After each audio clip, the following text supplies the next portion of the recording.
21वां देखिएगा, सूरसेन महाजनपद की राजधानी क्या थी? कोई ब्राह्मण नहीं, कोई क्षत्रिय नहीं, कोई वैश्य नहीं, बात समझ में आया? कोई शूद्र नहीं। तो महाजनपद के बारे में हमें बौद्ध धर्म के जो एक पुस्तक है जिसका नाम है अंगुत्तर निकाय, वहां पर देखने के लिए मिला था। हेलो दोस्तों, मैं वसीम अकरम आपका फिर से स्वागत करता हूं। तो दोस्तों आज हम लोग प्राचीन भारत के इतिहास का एक बहुत ही इंपॉर्टेंट टॉपिक जिसका नाम है महाजनपदों का उदय, इसको पढ़ने वाले हैं। बहुत अच्छे तरीके से इसको कवर करेंगे और इसमें देखेंगे इससे रिलेटेड जो भी 25 क्वेश्चन, टॉप 25 क्वेश्चन बन सकते हैं जो आपके एग्जाम में पूछे जाने के चांसेस है। शुरू में थ्योरी पढ़ेंगे, फिर उसके बाद क्वेश्चन करेंगे जिससे आपका कॉन्सेप्ट क्लियर होगा। जैसा कि आपको पता है कि इससे पहले हम लोगों ने पढ़ा था हड़प्पा सभ्यता के बारे में, उसके बाद हम लोगों ने पढ़ा था ऋग्वैदिक काल के बारे में, जो कब से कब तक था? ऋग्वैदिक काल था 1500 ईसा पूर्व से लेकर के 1000 ईसा पूर्व के बीच में। फिर हम लोगों ने पढ़ा उत्तर वैदिक काल के बारे में 1000 ईसा पूर्व से लेकर के 600 ईसा पूर्व के बीच। अब हम लोग पढ़ेंगे महाजनपदों का उदय। महाजनपदों का जो उदय है 600 ईसा पूर्व के बाद स्टार्ट हुआ। बात समझ में आया? इसीलिए हम लोग यहाँ पर लिखे 6ठी शताब्दी ईसा पूर्व के आसपास में जो है बहुत सारे महाजनपद का उदय हुआ। अब हम लोग इसके बारे में देखते हैं। 6ठी शताब्दी ईसा पूर्व में गंगा के मैदानों में जब कृषि बहुत ज्यादा तेजी से ग्रो करने लगा, व्यापार बहुत ज्यादा तेजी से ग्रो करने लगा, नगरीकरण यानी शहर बहुत तेजी से बसने लगे, बढ़ने लगा, तब अनेक छोटे छोटे जनपदों का विस्तार हुआ। तब जो है हमारा भारत जो है वो क्या होने लगे? अनेक जनपदों में बढ़ गए। मान के चलिए पहले जो है इधर उधर जो है बिखर करके आदमी रहते थे। धीरे धीरे क्या हो गया? जब आबादी बढ़ने लगी, कृषि अच्छे से होने लगे, व्यापार अच्छे से होने लगे, शहर बढ़ने लगे, शहर बनने लगे, तो लोगों ने क्या किया? ग्रुप बना लिया। उसी ग्रुप को बोला जाने लगा जनपद। उन्हीं में से 16 जो है प्रमुख जनपद है जिसको हम लोग क्या बोलते हैं? महाजनपद। देखिए फिर से आपको एक बार समझाता हूं। जब उत्तर वैदिक काल के बाद जो है कृषि बहुत ज्यादा ग्रो करने लगा, व्यापार बहुत ज्यादा उन्नति हो गया, नगरीकरण मतलब शहर तेजी से बसने लगा, शहर में लोग बसने लगे, शहर की आबादी बढ़ने लगी, शहर ज्यादा बढ़ने लगे, तो लोगों ने क्या किया? अपना ग्रुप बना लिया। उन ग्रुपों को, छोटा छोटा ग्रुप जो बनाया, उन ग्रुपों को जनपद कहा जाता है। उसी में से जो 16 जो प्रमुख ग्रुप है, 16 जो प्रमुख जनपद थे जो सबसे शक्तिशाली थे, टॉप 16 जनपद जो सबसे शक्तिशाली थे, उसको कहा गया महाजनपद। बात समझ में आया? इसका उल्लेख कहां पर मिला था? तो महाजनपद के बारे में हमें बौद्ध धर्म के जो एक पुस्तक है जिसका नाम है अंगुत्तर निकाय, वहां पर देखने के लिए मिला था। बौद्ध धर्म का जो ग्रंथ है जिसका नाम है अंगुत्तर निकाय, वहां पर देखने के लिए मिला था। चलिए कौन कौन से वे 16 जनपद थे, महाजनपद थे, उसके बारे में हम लोग पढ़ेंगे। उससे रिलेटेड जो भी क्वेश्चन बनेंगे उसको भी हम लोग यहाँ पर देखेंगे। उनको मैप के जरिए हम लोग समझने का प्रयास करेंगे, उसको मैप के जरिए समझेंगे ताकि जो है आपको आसानी हो उस चीज को समझने में। तो सबसे पहला जो हमारा महाजनपद है जिनका नाम है अंग महाजनपद, और अंग महाजनपद की जो राजधानी थी वो थी चंपा। और ये किस क्षेत्र में पड़ता है? तो ये बिहार का जो अभी वर्तमान में भागलपुर और मुंगेर जिला का जो क्षेत्र है वहां पर पड़ता है। इसको चलिए मैप में दिखाते हैं अंग महाजनपद के बारे में। सबसे पहले इसको देखिए, 1 नंबर मैप बोलते हैं इसको, 2 नंबर। फर्स्ट मैप में हम लोग देखेंगे, देखिए ये वाला जो क्षेत्र आपको दिख रहा होगा, ये वाला क्षेत्र यही है अंग महाजनपद। अब दूसरे मैप में आपको दिखाते हैं, यहां से लेकर के पूरा जो ये वाला क्षेत्र आप देख रहे होंगे, ये है हमारा अंग महाजनपद, जिसमें कि बिहार का भागलपुर और मुंगेर जिला आता है। लगभग बिहार का भागलपुर और मुंगेर जिला आता है। तो ये था अंग महाजनपद का नक्शा, इतना बड़ा था। अंग महाजनपद किस लिए प्रसिद्ध था? तो ये एक व्यापारिक केंद्र के रूप में प्रसिद्ध था। अंग महाजनपद जो है व्यापारिक केंद्र के रूप में प्रसिद्ध था। बाद में जो है मगध ने इसको अपने अंदर मिला लिया। मगध महाजनपद था, उन्होंने जो है अंग को हरा करके जो है अपने अंदर विलय कर लिया। चलिए अगला महाजनपद देखते हैं जो कि सबसे शक्तिशाली महाजनपद जिनका नाम है मगध। उनकी राजधानी जो थी राजगृह या गृहब्रज थी। ठीक है, तो ये याद रखना है। उसके अंतर्गत कौन से क्षेत्र आते हैं? तो अभी देखिए वर्तमान बिहार का जो पटना जिला का क्षेत्र है और गया जिला का जो एरिया है वो आते हैं मगध महाजनपद के अंतर्गत। चलिए आपको मगध दिखाता हूं। देखिए मैप में मैं दूसरा कलम से दिखा दे रहा हूं, ये है मगध महाजनपद। जस्ट अंगा के थोड़ी सी दूर पर मगध महाजनपद है। अब यहाँ पर मगध के बारे में दिखाता हूं। मगध महाजनपद जो है थोड़ा सा बड़ा वाला एरिया था। देखिए मगध महाजनपद इतना बड़ा था। मगध महाजनपद देखिए मैप में आप देख रहे होंगे, ये मगध महाजनपद जिसमें पटना आता था, पटना जिला का क्षेत्र, जिसमें गया जिला का पूरा क्षेत्र आ जाता है, तो ये वाला क्षेत्र था मगध महाजनपद। तो आपको हमने मैप में दिखाया ताकि आपको जो है आसानी हो देखने में। ये बिहार का दोनों क्षेत्र है, सबसे शक्तिशाली राज्य, और इसी में जो है मौर्य वंश का उदय हुआ हुआ, यानी कि मगध से ही जो है मौर्य वंश का उदय हुआ, मगध से ही गुप्ता वंश का उदय हुआ, मगध महाजनपद से ही बहुत सारे राजवंशों का उदय हुआ, इसीलिए मगध महाजनपद को सबसे शक्तिशाली महाजनपद माना जाता है। चलिए अगला महाजनपद है तीसरा काशी। काशी की राजधानी है वाराणसी, जो कि उत्तर प्रदेश के वाराणसी में पड़ता है, उत्तर प्रदेश के वर्तमान वाराणसी में पड़ता है। चलिए इसको देखते हैं हम लोग काशी को। फर्स्ट मैप में आप काशी देख रहे होंगे, यहाँ पर है काशी, ये देख रहे होंगे आप काशी को। अब सेकेंड मैप में हम लोग यहाँ पर समझने का प्रयास करते हैं, ये है हमारा प्यारा काशी। ये देखिए काशी यहाँ से यहाँ तक है काशी। ये क्षेत्र कौन सा महाजनपद है? काशी महाजनपद। काशी की विशेषता क्या है? तो कपड़ा एवं घोड़ों का व्यापार के लिए प्रसिद्ध था। चौथा देखिएगा वो है वत्स, चौथा है वत्स जिसकी राजधानी है कौसंबी, और ये अभी वर्तमान का जो प्रयागराज का क्षेत्र है, उत्तर प्रदेश का जो प्रयागराज वाला इलाका है वहां पर पड़ता है। ठीक है, अगर मैं मैप में वत्स को दिखाऊं, वत्स महाजनपद को आपको मैप में दिखाने का प्रयास करूं, तो यहां पर आप देखिएगा ये है हमारा वत्स महाजनपद जो कि उत्तर प्रदेश में पड़ता है। चलिए वत्स महाजनपद को आपको दिखाते हैं। देखिए ये वाला क्षेत्र कहलाता है वत्स महाजनपद। चलिए इसको मैं ड्राइंग कर लेता हूं।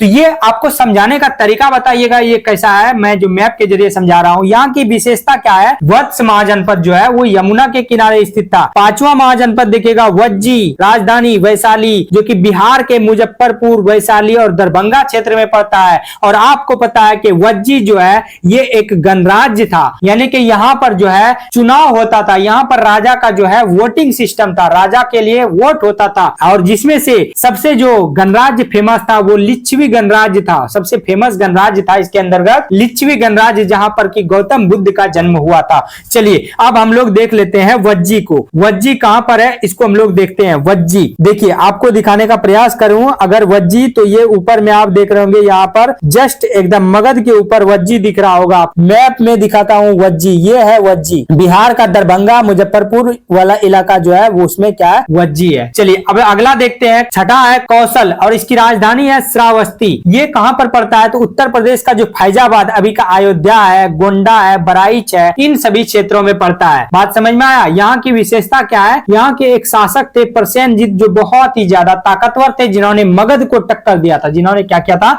मगध को टक्कर दिया था। चलिए कौशल को देख लेते हैं कि कौशल जो है किस जगह पर स्थित है। तो ये देखिएगा, आप देखिएगा कौशल जो है यहाँ लगभग एकदम पूरा उत्तर प्रदेश में एकदम नॉर्थ इलाके में कौशल, यहाँ पर देखिएगा कौशल, ये है कौशल का इलाका, आपके सामने दिख रहा होगा कौशल का इलाका। अब आते हैं हम लोग नेक्स्ट जो है सातवां है वो अवंती। अवंती की जो राजधानियां थी वो दो राजधानियां थी। उत्तर अवंती की जो राजधानी थी वो उज्जैन थी, जिसको एन लिखे, एन मतलब नॉर्थ और एस मतलब साउथ, और जो दक्षिण अवंती की राजधानी थी वो माहिष्मती थी। अवंती की दो राजधानी थी, उत्तर अवंती की राजधानी उज्जैन और दक्षिण अवंती की राजधानी माहिष्मती थी। ये कौन सा क्षेत्र था? मध्य प्रदेश का जो मालवा वाला क्षेत्र है वही है। क्यों फेमस था अवंती? क्योंकि यहाँ पर लोहे की खदान थी। लोहे की खदान होने के कारण अवंती जो है आर्थिक रूप से समृद्ध था। तो ये देखिए आपको दिख रहा होगा मध्य प्रदेश में यहाँ पर अवंती, ये देखिए बहुत बड़ा इलाका है अवंती। ठीक है, बहुत बड़ा इलाका है। इसको दो पार्ट में बांटा गया है। एक है यहाँ पर देखिए उत्तर अवंती की राजधानी आपको हमने बताया उज्जैन, और दक्षिण अवंती की राजधानी क्या थी? माहिष्मती। अगला जो महाजनपद है जिसका नाम है मल्ल, और मल्ल की जो राजधानी है वह है कुशीनगर। कहां पड़ता है? गोरखपुर और देवरिया का जो क्षेत्र है उत्तर प्रदेश का, कुशीनगर और देवरिया का क्षेत्र। क्यों? क्योंकि मल्ल भी एक तरह का गणराज्य था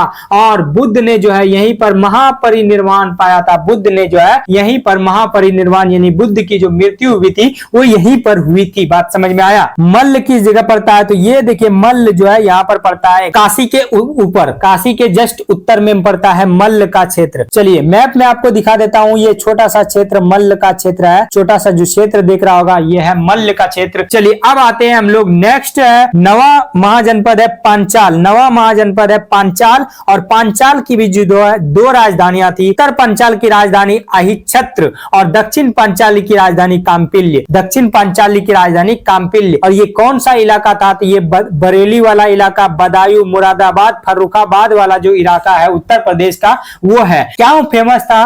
तो पांचाल में ही जो है द्रौपदी का जन्म हुआ था। महाभारत में जो द्रौपदी का वर्णन मिलता है उस द्रौपदी का जो जन्म स्थल है वो पांचाल ही था। वैदिक शिक्षा का ये केंद्र था।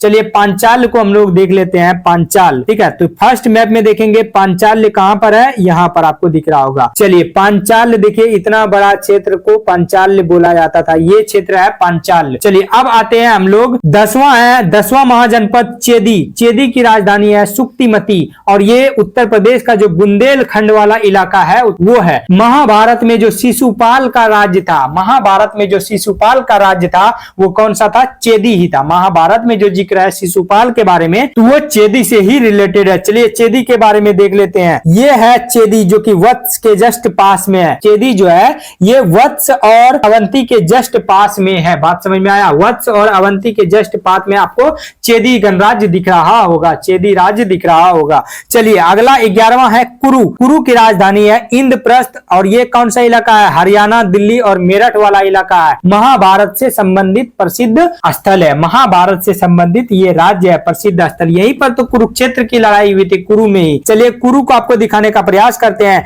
देखिए यहाँ पर आपको दिल्ली के आसपास कुरु दिख जाएगा कि ये वाला इलाका जो है ये कुरु के अंतर्गत आता था उस टाइम पे, यानी कि महाजनपद काल के अंतर्गत। चलिए अब अगला हम लोग देख लेते हैं मत्स्य। अगला महाजनपद है मत्स्य जिसकी राजधानी है विराटनगर। ये कौन सा एरिया है? जयपुर, अलवर, भरतपुर यानी कि राजस्थान वाला जो एरिया है वो है। यहाँ के राजा विराट के बारे में जिक्र मिलता है। पांडव ने जो है यहीं पर अज्ञातवास किया था, तो आपको दिख रहा होगा ये है मत्स्य, राजस्थान वाला जो इलाका है वहां पर आपको मत्स्य दिख रहा होगा, ये मत्स्य का एरिया है। ठीक है, ये है मत्स्य का इलाका। अगला जो महाजनपद है वो है कंबोज। अगला महाजनपद है कंबोज जिसकी राजधानी है हाटक और ये कौन सा इलाका है? जम्मू कश्मीर का जो राजौरी या हजारा वाला इलाका है ना, वहाँ क्यों फेमस था? यहाँ पर जो घोड़े का बहुत अच्छा नस्ल मिलता था। देखिए ये है काम्बोज का एरिया, ये एकदम काम्बोज का एरिया है जो कि वर्तमान के पाकिस्तान में है। ये आपको दिखेगा काम्बोज, वर्तमान में पाकिस्तान का जो एरिया है ये है काम्बोज। बात समझ में आया? जम्मू कश्मीर में तो नहीं है, वर्तमान के पाकिस्तान में काम्बोज पड़ता है। अगला जो महाजनपद है वो है सूरसेन और इसकी राजधानी है मथुरा,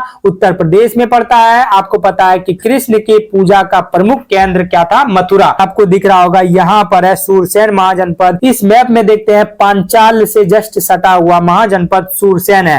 पांचाल कुरु मत्स्य से सटा हुआ महाजनपद जो है ये है सूरसेन महाजनपद। अगला महाजनपद देखने के लिए मिलेगा अस्मक और इसकी राजधानी पोटली या पोटन है जो कि गोदावरी नदी के किनारे है। और आपको पता है कि दक्षिण भारत का एकमात्र महाजनपद कौन सा है? अस्मक, जिसकी राजधानी क्या है? पोटली। चलिए मैप में देखते हैं। ये देखिए दक्षिण भारत में अस्मक है, कहां पर? ये तेलंगाना में पड़ता है। अस्मक जो है वर्तमान के तेलंगाना में पड़ता है। मैप में देखिए, दूसरे मैप में आपको दिख रहा होगा यहाँ पर। अगला देखिएगा 16वां और लास्ट महाजनपद जिसकी राजधानी है तक्षशिला और ये पड़ता है पाकिस्तान के रावलपिंडी पेशावर में, जो कि शिक्षा का प्रमुख केंद्र था। यहीं से जो है चाणक्य ने, पाणिनि ने जो है यहीं से शिक्षा ग्रहण की थी। बात समझ में आया? महाजनपद का नाम है गांधार और गांधार की राजधानी थी वो तक्षशिला हुआ करती थी। तो देखिए ये वाला एरिया जो है ये है तक्षशिला। बात समझ में आ गया? ये वाला एरिया है तक्षशिला। हमने जो है दोनों मैप के जरिए आपको पॉइंट वाइज और आपको मैप ड्राइंग करके दिखाने का प्रयास किया जिससे साइज भी आपको पता चलेगा। चलिए अब 16 महाजनपद और इसकी विशेषता देख लिए।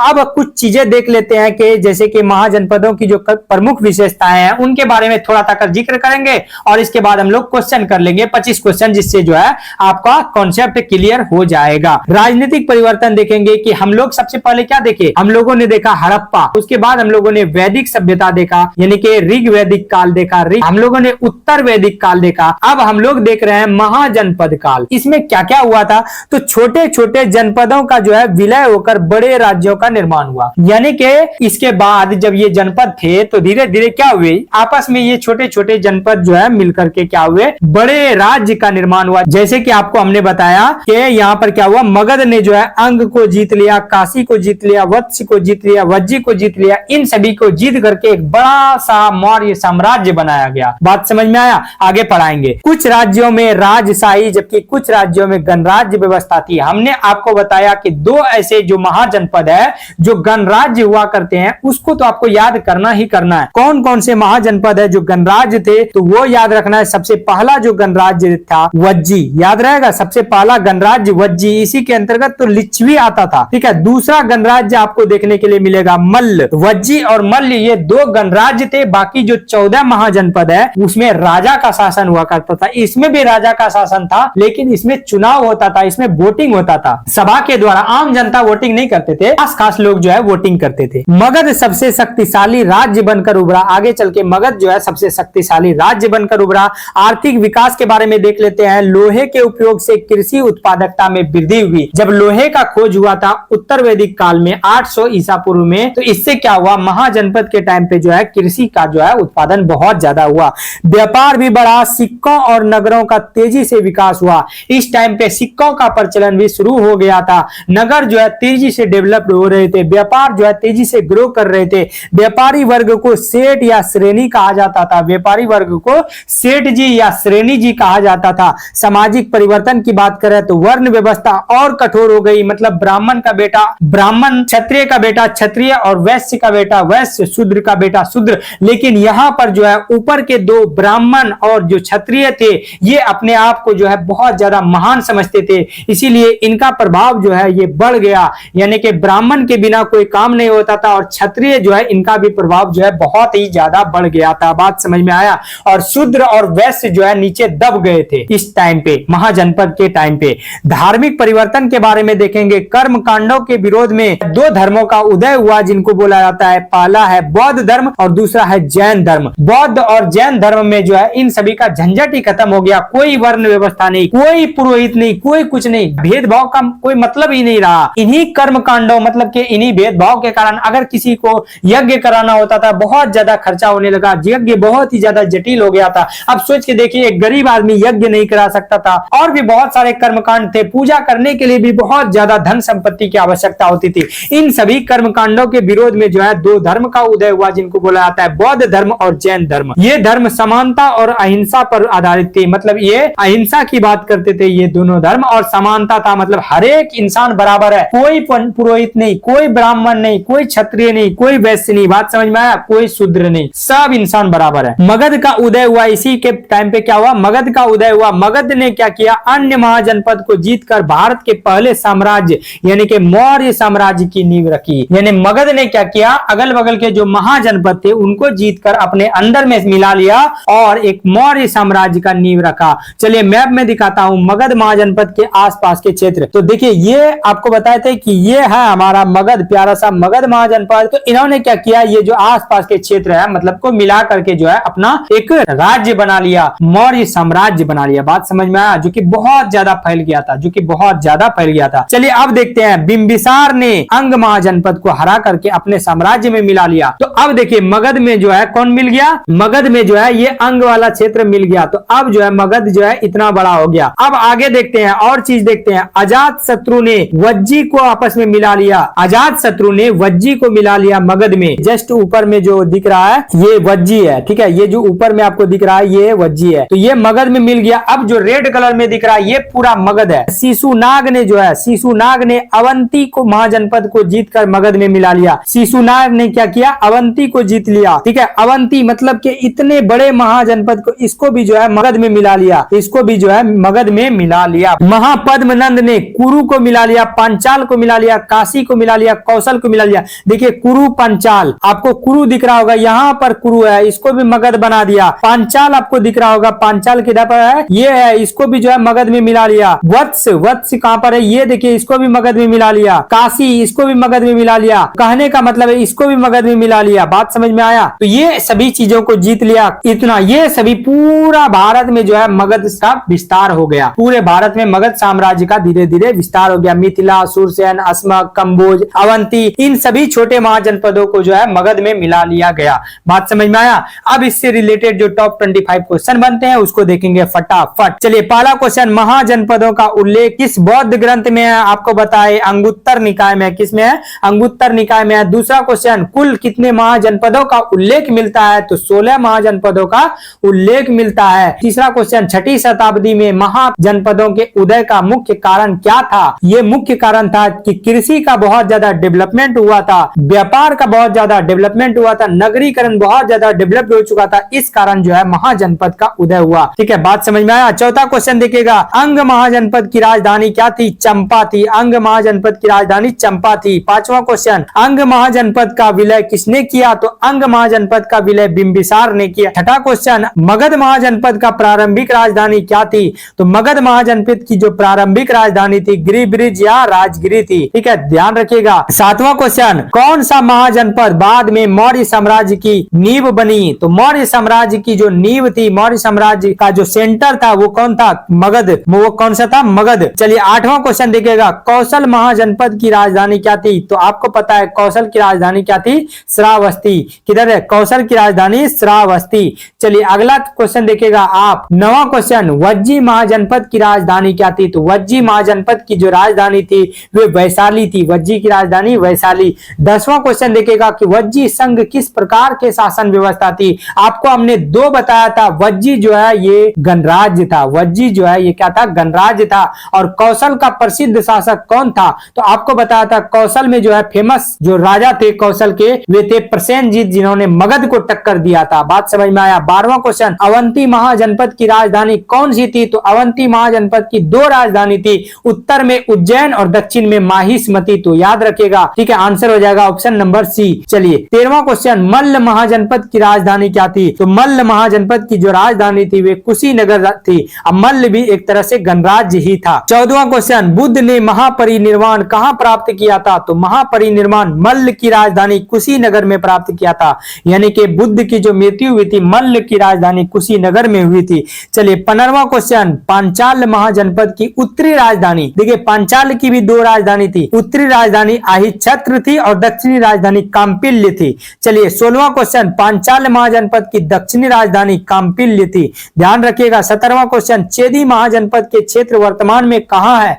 तो चेदी जनपद जो है बुंदेलखंड में स्थित है। मत्स्य महाजनपद की राजधानी क्या थी? आपको पता है मत्स्य की राजधानी क्या थी? विराटनगर। चलिए अगला देखिएगा 19वां क्वेश्चन, कुरु महाजनपद की राजधानी क्या थी? कुरु महाजनपद की जो राजधानी थी वे थी इंद्रप्रस्थ। चलिए 20वां क्वेश्चन, कंबोज महाजनपद किसके लिए प्रसिद्ध था? तो कंबोज जो है जम्मू कश्मीर का जो यानी कि वर्तमान पाकिस्तान का जो महाजनपद है वो किसके लिए प्रसिद्ध था? तो वो घोड़ों के लिए प्रसिद्ध था। घोड़ों का जो है नस्ल बहुत अच्छा नस्ल पाया जाता था। 21वां देखिएगा, सूरसेन महाजनपद की राजधानी क्या थी? तो सूरसेन की राजधानी थी मथुरा।